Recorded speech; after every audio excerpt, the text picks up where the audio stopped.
प्यारे बच्चों, सफलता में खुश होना आम बात है और असफलता से सीखना ये खास बात है। हाँ प्यारे बच्चों, ये सुविचार हमें ये बताता है कि सफलता जब मनुष्य को अपने लक्ष्य प्राप्त करने के कारण मिलती है तो मनुष्य खुशियाँ मनाता है, बहुत खुश होता है।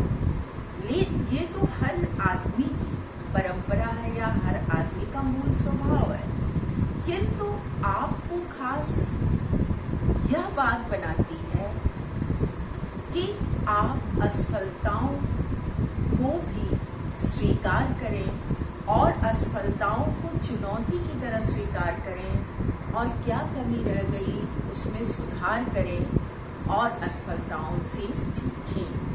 ये बात आपको खास बनाती है।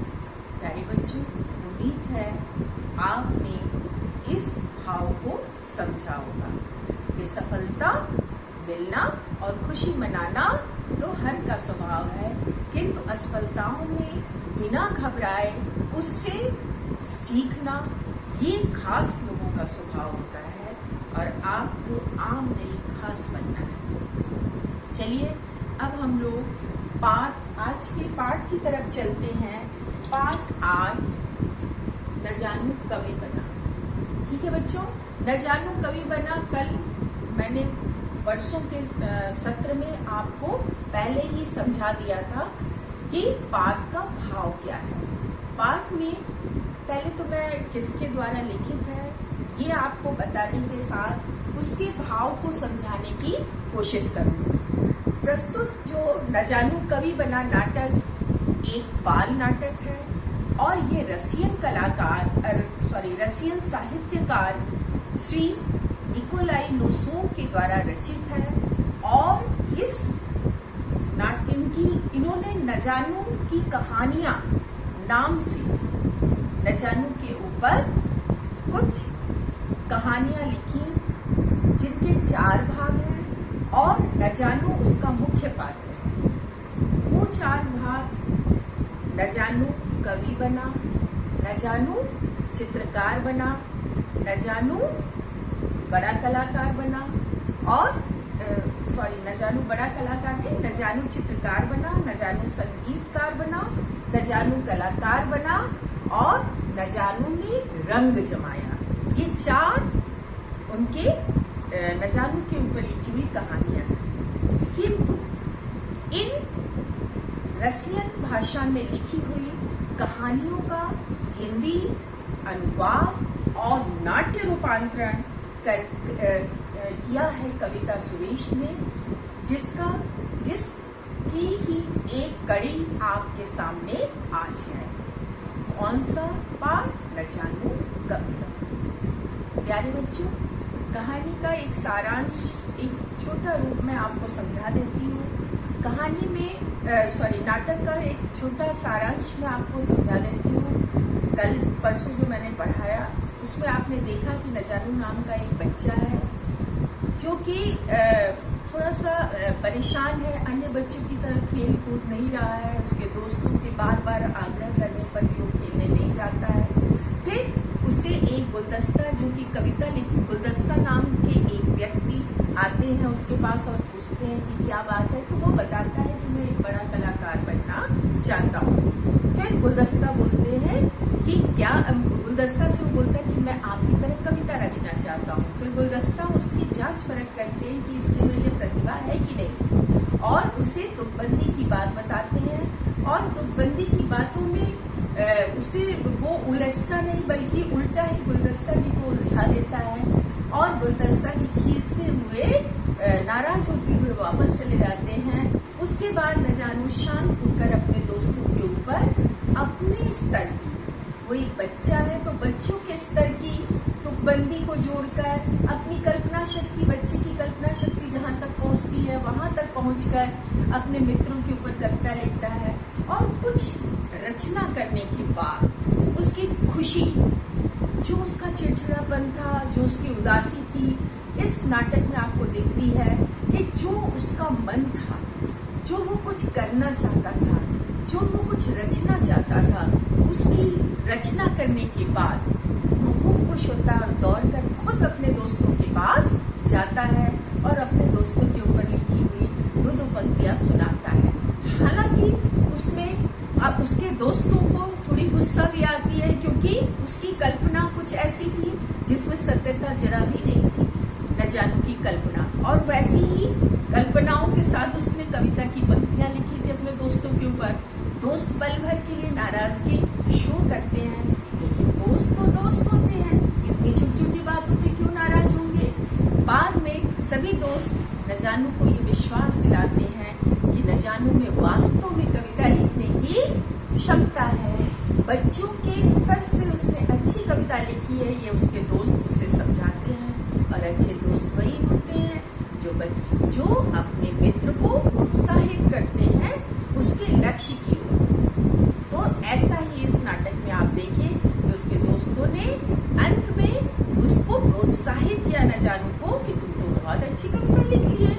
और न जानू खुश होता है और सब दोस्तों के साथ मिलकर हंसी खुशी के साथ ये नाटक समाप्त होता है। प्यारे बच्चों, बहुत बड़ी बड़ी बातें और बहुत बड़े बड़े विषय बाल नाटक में नहीं लिए जाते।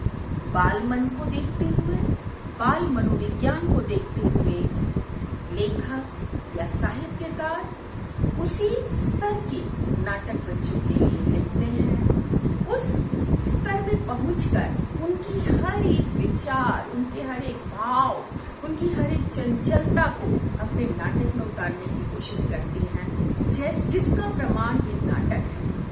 आपको ये नाटक देखकर ऐसा लग रहा होगा जैसे आपके ही जैसा कोई, आपकी उम्र का कोई व्यक्ति उसको अनुभव करके लिख रहा है। नहीं, जरूर लिखने वाला व्यक्ति कोई बड़ा आदमी रहा होगा, कोई उम्र दराज आदमी रहा होगा, किंतु उस आदमी ने आपके स्तर पर जाकर के आपकी भावनाओं को समझते हुए इस नाटक को लिखा है। और इस नाटक की सार्थकता यही है कि आप इसे अच्छे से समझें और इसमें निहित भाव को समझकर आप इसका आनंद उठाएं। प्यारे बच्चों, ये तो हुआ सारांश नाटक का। अब हम लोग आज अभ्यास के प्रश्न की ओर चलते हैं। मैंने आपको नोट्स में शब्दार्थ दे दिया था और आप लोगों ने पाठ के शब्दार्थ और कठिन शब्द लिखकर जान लिया पिछले सत्र में। अब हम लोग आज के सत्र में आप भी अपनी किताब खोल लीजिए और पाठार्थ के अभ्यास के प्रश्न आज हम लोग करेंगे। प्रश्न संख्या 1 पर हम लोग अब आगे चलेंगे। प्रश्न संख्या 1 है, न जानू क्या कहना चाहता था। प्यारे बच्चों, ऐसा प्रतीत होता है कि यहाँ पर कुछ प्रिंटिंग मिस्टेक है, कहना की जगह बनना चाहता था। ये आप लोग अपने पुस्तक में बना लीजिएगा। न जानू क्या बनना चाहता था। यदि आप क्या बनना चाहता था बनाएंगे तब प्रश्न मुझे सही लगता है। फिर भी यहाँ पर जो प्रश्न है इसको भी मैं आपको समझा देती हूँ कि न जानू क्या कहना चाहता था। न जानू ये कहना चाहता था कि मैं एक बड़ा कलाकार बनना चाहता हूँ। और क्या उसकी इच्छा पूरी हुई? हाँ, उसकी इच्छा पूरी हुई। उसने कविता लिखने की अपनी प्रतिभा को विकसित किया और कविता लिखकर वह एक बड़ा कलाकार बनने की दिशा में आगे बढ़ा। अभी ही बड़ा कलाकार नहीं बन सकता कोई छोटा बच्चा कैसे बन सकता है? वो अपनी दिशा तय करेगा और धीरे धीरे वो बड़ा कलाकार बना निश्चित होगा। ये तो एक कल्पना है, ठीक है। तो ये तो हुआ आपका जो लिखा हुआ प्रश्न है उसका उत्तर। लेकिन जो मैं आपको बदलने के लिए प्रश्न कह रही हूँ उसे ध्यान से सुनिए कि न जानू क्या बनना चाहता था, कहना नहीं बनना। तो इसका उत्तर आप इस तरह से लिखेंगे कि न जानू एक बड़ा कलाकार बनना चाहता था। आपने ये नाटक में पढ़ा। क्या उसकी इच्छा पूरी हुई? हाँ, न जानू की इच्छा पूरी हुई, क्योंकि न जानू ने अपनी गुलदस्ता की प्रेरणा से या गुलदस्ता की बताई हुई कुछ बातों को और कुछ अपने भावों को और कुछ अपनी प्रतिभा के आधार पर कविता लिखना सीख लिया था। यानी कि उसने अपने बड़े कलाकार बनने की दिशा में कदम आगे बढ़ा दिया था। ठीक है, तो आप इसका उत्तर इस तरह से लिख सकते हैं कि न जानू बड़ा कलाकार बनना चाहता था और उसने कविता लिखने की दिशा में अपने कदम को बढ़ाकर बड़े कलाकार बनने का अपना लक्ष्य साधना शुरू कर दिया था। और कविता लिखना भी एक कला है। कला का मतलब केवल चित्रकारी ही नहीं बच्चों, कविता लिखना भी एक कला है, मधुर वाणी में बोलना भी एक कला है, अच्छा व्यवहार भी एक कला है, सुंदर लिखावट भी एक कला है। इतनी बात समझ में आई? तो ये भी एक कला है और उसने अपने बड़े कलाकार बनने की दिशा में कदम आगे बढ़ा दिया था। ठीक है, दूसरा, गुलदस्ता न जानू को कविता सिखाने से पहले क्या परखना चाहता था। गुलदस्ता जी जो है न जानू के पास आते हैं, जैसा कि आप लोगों ने नाटक में देखा था। आप इस तरह से नहीं लिखेंगे, मैं संदर्भ के साथ आपको उत्तर समझा रही हूँ। तो ये बोलता है न जानू कि मुझे आप अपनी तरह कविता लिखना सिखा दीजिए। तो वो कहते हैं, पहले तो उसकी चुटकी लेते हैं, चुटकी लेते माने उसे पिंच करते हैं या उसे चढ़ाते हैं। क्यों? पहले तो तुम चित्रकार बन रहे थे, तो क्या हुआ, तुम चित्रकारी छोड़ दोगे? तो उसने न जानू अपनी असमर्थता शो करता है कि ऐसी घटना हुई, दीवार पे उसने क्या बनाया और फिर उसे कैसे घर में डांट पड़ी। तो वो बोलते हैं, अच्छा तो तुम कवि बनना चाहते हो, तो कवि बन कैसे सकते हो? मैं तो तुम्हारी जांच परख करूंगा, मैं तुम्हें परखना चाहता हूँ कि तुम्हारे में प्रतिभा कवि बनने की है कि नहीं। तो न जानू बोलता है, हाँ आप मेरी परीक्षा लीजिए। और न जानू से वो तुकबंदी की बात करते हैं और तुकबंदी के लिए उसे एक सोटा शब्द देते हैं, इसकी तुकबंदी बताओ। और सोटा शब्द की तुकबंदी में न जानू ठोटा शब्द बताता है। तो गुलदस्ता जी कहते नहीं, ठोटा तो कोई सार्थक शब्द नहीं है, तुकबंदी सार्थक होनी चाहिए और ये तो सार्थक शब्द नहीं है। तो वो ठोटा बोलता है। तो गुलदस्ता जी बोलते कि अरे ये क्या, ये कौन सा शब्द है, तो मुझे मेरे शब्दों में फंसाना चाहते हो। तो न जानू अपनी असमर्थता शो करता है कि गुलदस्ता जी तो आप ही बताइए। अब गुलदस्ता जी अपने ही शब्द जाल में फंस जाते हैं और अंत में खींच कर कहते हैं, तुम मान लिया भाई कि तुम्हारे में कविता लिखने की प्रतिभा है, और चिढ़ करके वो वापस चले जाते हैं। ये तो संदर्भ था। अब उत्तर आपको क्या लिखना है कि प्रश्न है, न जानू को कविता सिखाने से पहले गुलदस्ता क्या जानना चाहते थे। गुलदस्ता जी ये जानना चाहते थे न जानू को कविता सिखाने से पहले कि न जानू में कविता लिखने की प्रतिभा है या नहीं। इतनी बात समझ में आए? अब चलिए, गुलदस्ता को अंततः क्यों स्वीकार करना पड़ा कि न जानू में कविता लेखन की प्रतिभा है। गुलदस्ता जी को अंत में क्यों स्वीकार करना पड़ा। अंत में गुलदस्ता जी बोलते ना कि हाँ मैं मान गया कि तुम बड़े कवि हो, तुम अच्छी कविता लिखते हो। यहाँ पर ये संदर्भ है,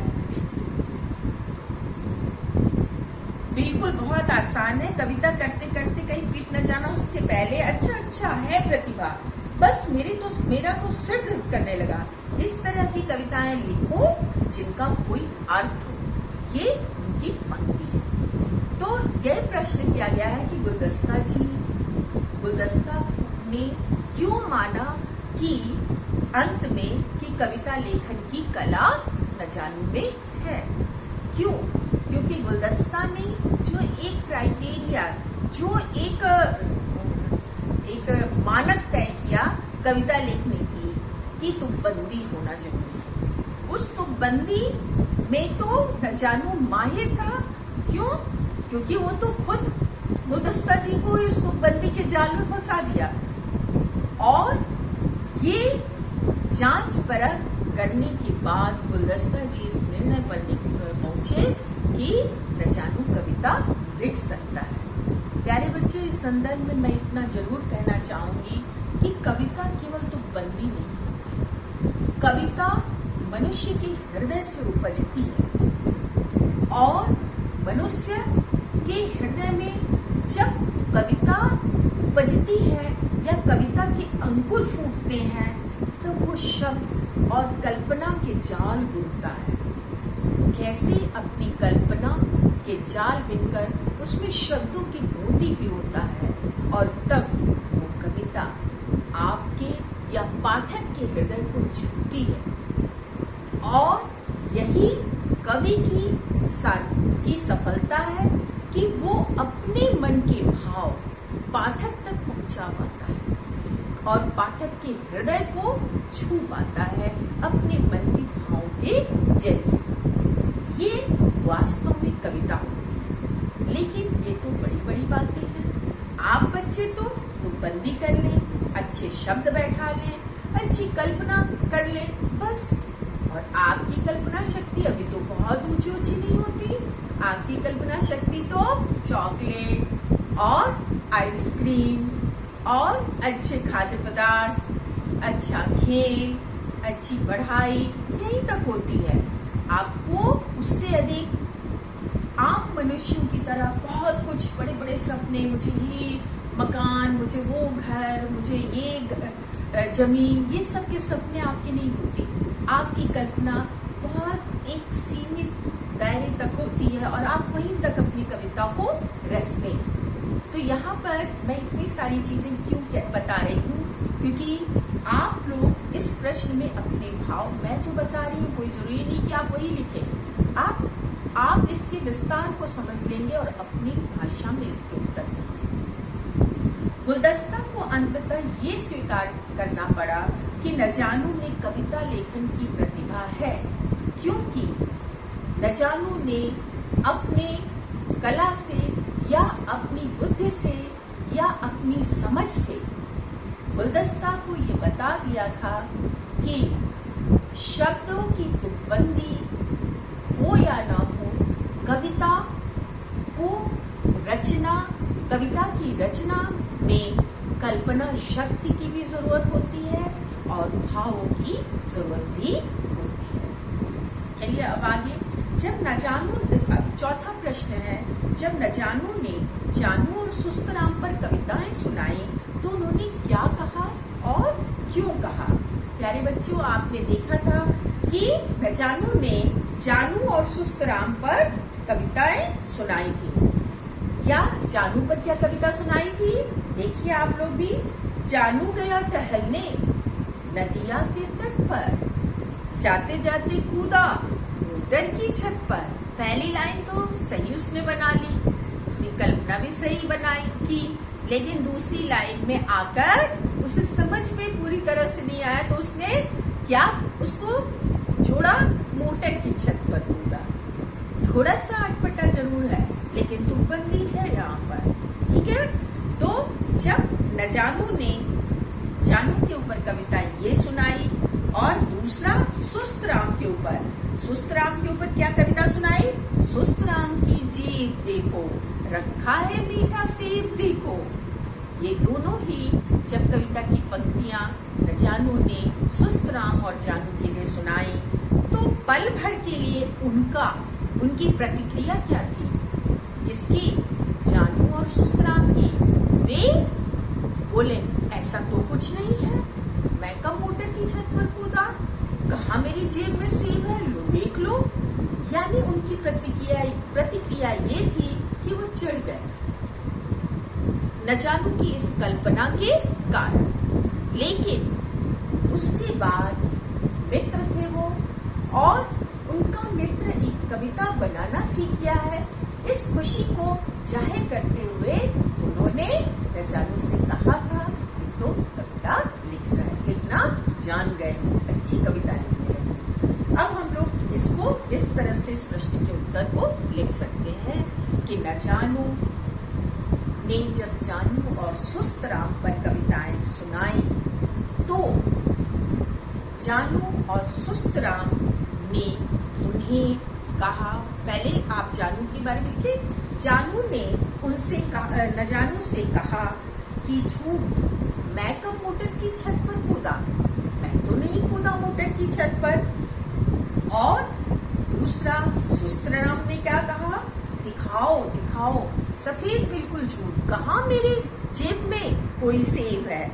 और ऐसा कह करके उन्होंने अपनी नाराजगी शो की, तुरंत अपनी नाराजगी दिखाई। ठीक है, अब चलिए हम लोग 5वें प्रश्न की तरफ चलते हैं। नीचे दिए गए कथन किसने कहे और किससे कहे? फिर से आप एक एक वाक्य पर नजर डालिए। पहला वाक्य है क, आओ हम लोग नदी पहाड़ खेलेंगे। आओ हम लोग नदी पहाड़ खेलेंगे। नदी पहाड़ खेलेंगे किसने कहा था? आप सबने पढ़ा था। किसने? शुरू के पहले ही पेज में है, जब यहाँ पर छोटू ने कहा था। किसने कहा था? छोटू ने। और किससे कहा था? नजानू से कहा था। नजानू से ही तो कहा था ना, आओ हम लोग नदी पहाड़ खेलेंगे। नजानू को खेल के लिए प्रेरित कर रहा था। अब दूसरा, अच्छा छड़ी की तुम बताओ। किसने कहा था? छड़ी की तुम बताने के लिए कौन जांच परख रहा था? गुलदस्ता। तो गुलदस्ता ने किससे कहा था? नजानू से। किसके बारे में है तुम्हारी कविताएं? किसके बारे में है तुम्हारी कविताएं? ऐसा किसने कहा था? मोटू ने। ठीक है, किसने कहा था? मोटू ने। किससे कहा था? नजानू से। नजानू जब अपना एकांत में बैठ कर कविता रच लेता है तो जाता है अपने दोस्तों के पास और बोलता है मैंने कविता बनाई है तुम लोग के ऊपर। तो वो बोलता है किसके बारे में है? तो बोलता है, मोटू पूछता है किसके बारे में है? किससे? नजानू से। ठीक है, तुम्हें मेरी कविताएं अच्छी लगी? किसने पूछा? नजानू ने। किससे पूछा? अपने साथियों से या अपने मित्रों से। ठीक है बच्चों, इतनी बात समझ में आई होगी आपको। प्रश्न संख्या 6, पाठ के आधार पर नीचे कुछ कथन दिए गए हैं। आप उनके सामने हाँ या नहीं लिखिए। सही कथन के सामने हाँ और गलत कथन के सामने नहीं। क, बच्चे नजानू को खेलने के लिए नहीं बुलाते हैं। ये कथन गलत है। बच्चे नजानू को खेलने के लिए बुलाते हैं, तो ये कथन गलत है। अर्थात ये यहाँ पर आप नहीं लिखेंगे। ठीक है, अब ख, नजानू का मन खेल में नहीं लगता था। हाँ, नजानू का मन उस समय खेल में नहीं लग रहा था। हाँ। ग, नजानू एक बड़ा गायक बनना चाहता था। नहीं, नजानू एक बड़ा गायक नहीं, एक बड़ा कलाकार बनना चाहता था। ख, नजानू ने उठक बैठक लगाई। हाँ, उसके दोस्त ने कहा ना, दोस्तों ने, कि तुमने हमारे ऊपर ऐसी ऐसी कविता सुनाई है तो अब तुम्हें सजा मिलेगी। और उससे उठक बैठक लगाई और उससे वादे करवाए, प्रतिज्ञा करवाई। ठीक है, अब चलिए अंग, अंत में सारे बच्चे नजानू से कविता बनाना सीखना चाहते थे। हाँ, अंत में सारे बच्चे ही कहते हैं कि नजानू तुमने अच्छी कविता बनाई है, क्या मुझे कविता बनाना सिखाओगे? इस तरह से बच्चों ने न केवल कविता सीखने की इच्छा जाहिर की, बल्कि अपने दोस्त को प्रेरित भी किया कि वो अपनी राह में, अपनी मंजिल की राह में आगे बढ़े। चलिए बच्चों, अगला प्रश्न, इतनी बात आपके समझ में आ गई होगी। अभ्यास के प्रश्न में आपने प्रश्नों के उत्तर जाने, किसने कहा, किससे कहा जाना, और हाँ और नहीं वाले प्रश्न जाने। अगला जो प्रश्न है वो बातचीत की। ये बातचीत के लिए प्रश्न मैं ये वीडियो समाप्त होने के बाद सिस्को वेबएक्स पर जाऊंगी। आप सब भी आएंगे, मैंने लिंक ऑलरेडी भेज दिया है आपके पास। तब हम लोग बातचीत के लिए आपस में बातचीत करेंगे। मैं आपसे पूछूंगी, आप अपने भाव बताइएगा, और अनुमान और कल्पना के प्रश्न भी मैं उसी समय आपसे बातचीत में के समय ही आपसे बात करूंगी। भाषा की बात, भाषा की बात पर आते हैं। पाठ में आए कोई 4 व्यक्तिवाचक या 4 जातिवाचक संज्ञा को छांटकर लिखिए। प्यारे बच्चों, व्यक्तिवाचक और जातिवाचक संज्ञा, जैसा कि मैं पहले ही आपको बता चुकी हूँ कि किसी व्यक्ति, वस्तु और आप लोगों ने संज्ञा पहले ही पढ़ा है, किसी व्यक्ति, वस्तु, स्थान, भाव आदि के नाम को संज्ञा कहते हैं। आप लोगों ने पढ़ा है प्यारे बच्चों, किसी व्यक्ति, वस्तु, भाव, स्थान या पदार्थ आदि के नाम को संज्ञा कहते हैं।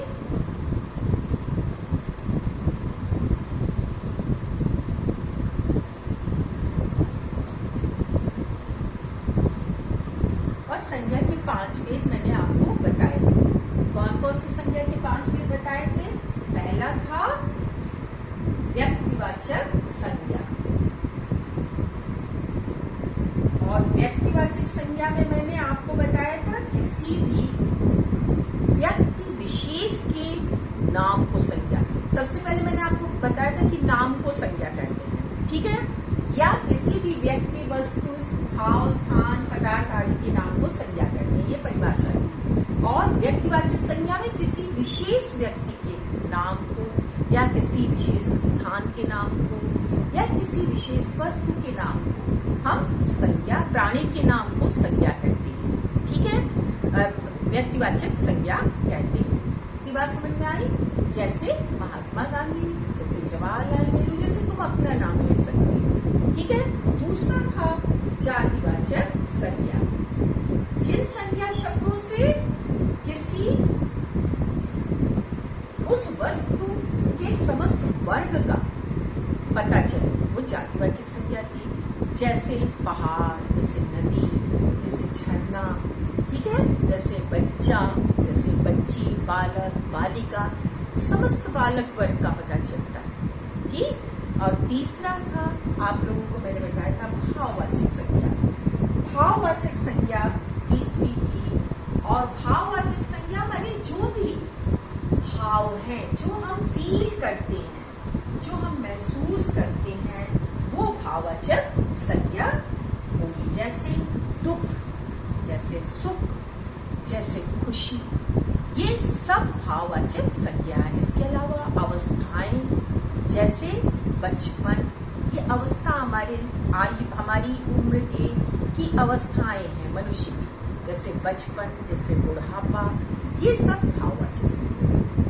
समूहवाचक संज्ञा, वो संज्ञा शब्द जो किसी समूह को का बोध कराए, जैसे कक्षा, जैसे सेना, जैसे भीड़। और द्रव्यवाचक संज्ञा, वह संज्ञा शब्द जिससे द्रव्य का पता चले, जिसे या कच्चे माल का या किसी चीज को जो हम नाप तोल करके पता करते हैं उसका पता चले, जैसे तेल, जैसे चांदी, कच्चा माल माने चांदी, ठीक है, सोना, लोहा, ये सब, ठीक है बच्चों।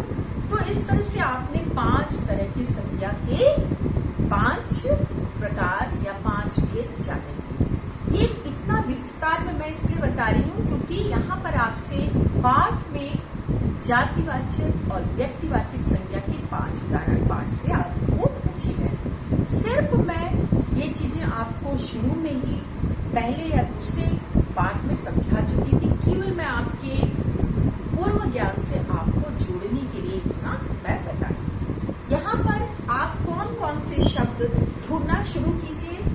आप कौन कौन से शब्द यहाँ पर 5 से व्यक्तिवाचक संज्ञा में और जातिवाचक संज्ञा में लिख सकते हैं। जैसे पहले आप लिखेंगे व्यक्तिवाचक संज्ञा, एक कॉलम बना करके व्यक्तिवाचक संज्ञा लिखेंगे और उसमें आप कौन कौन से शब्द पाठ से ढूंढकर लिख सकते हैं।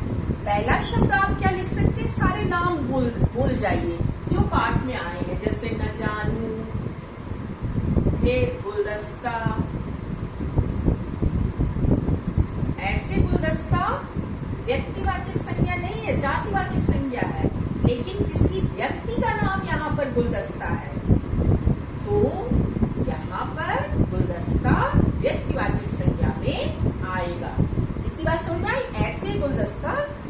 व्यक्तिवाचक संज्ञा नहीं है, ठीक है। लेकिन गुलदस्ता किसी व्यक्ति का नाम है तो उसे हम व्यक्तिवाचक संज्ञा में ले सकते हैं। फिर और क्या नाम था? छोटू। और क्या नाम था? मोटू। और क्या नाम था? सुस्तराम। आपको 5 लिखने हैं या 4? 4 लिखने हैं तो 4 इनमें से जो आपको पसंद हो वो लिख लीजिएगा, ठीक है। ये तो हुआ व्यक्तिवाचक संज्ञा। अब हम इसी को रख करके यहाँ पर जातिवाचक संज्ञा जो पाठ में आई है या प्रयुक्त हुई है उसे लिखेंगे। कौन कौन से शब्द आए हैं पाठ में? ध्यान दें। जैसे आप भी ढूंढिए। जैसे जातिवाचक में पहला आपको नदी, ठीक है। दूसरा आपको क्या मिला है? पहाड़। और क्या मिला है? और याद करिए आप लोग, जैसे, ठीक है, बच्चे भी प्रयोग हुआ है ना। और क्या? छड़ी, ठीक है। इस तरह से ये आपके जातिवाचक संज्ञा में आए। अब पाठ में से सर्वनाम शब्द को छांटना है। सर्वनाम शब्द कौन से सर्वनाम शब्द होते हैं? जो इन संज्ञाओं की जगह पर प्रयुक्त होते होंगे सर्वनाम शब्द। ये मैंने आपको पहले सर्वनाम शब्द बताया है, सर्वनाम के 6 भेद। यहाँ पर सर्वनाम शब्द आपको पाठ से ढूंढना। सर्वनाम शब्द की भरमार है पूरे पाठ में, आप ढूंढ सकते हैं। प्यारे बच्चों, आप भी ढूंढिए, मैं भी ढूंढती हूँ। जैसे मेरी, जैसे मैंने, जैसे मैं, जैसे और शब्द ढूंढिए आप। यहाँ पर तुम, फिर आप, आपकी, ये सारे शब्द सर्वनाम हैं। और सर्वनाम शब्द आपको यहाँ पर 6 सर्वनाम शब्द लिखने हैं। प्यारे बच्चों, इसी के साथ जीवन मूल्य के प्रश्न मैं आपसे आगे अभी सिस्को वेबएक्स जब शुरू करूंगी तब मैं आपसे पूछूंगी जीवन मूल्य के प्रश्न। और यही जीवन मूल्य के प्रश्न और अनुमान कल्पना आपसे बातचीत करके ये गृह कार्य आपको देने वाली है, ठीक है। जीवन मूल्य के प्रश्न मेरी समझ से आपके लिए सबसे ज्यादा महत्वपूर्ण है, क्योंकि ये समय है जबकि आप अपने जीवन के मूल्यों को निर्धारित करते हैं। और इसी समय में आपको ये सारी चीजें परत दर परत अपने दिलो दिमाग पर बैठानी होती है कि हमें किस तरह से अपने जीवन को आगे बढ़ाना है। चलिए हम लोग जीवन मूल्य के प्रश्न पर आते हैं अगले मीटिंग में आपके साथ। धन्यवाद बच्चों, अभी मिलते हैं। खुश रहिए।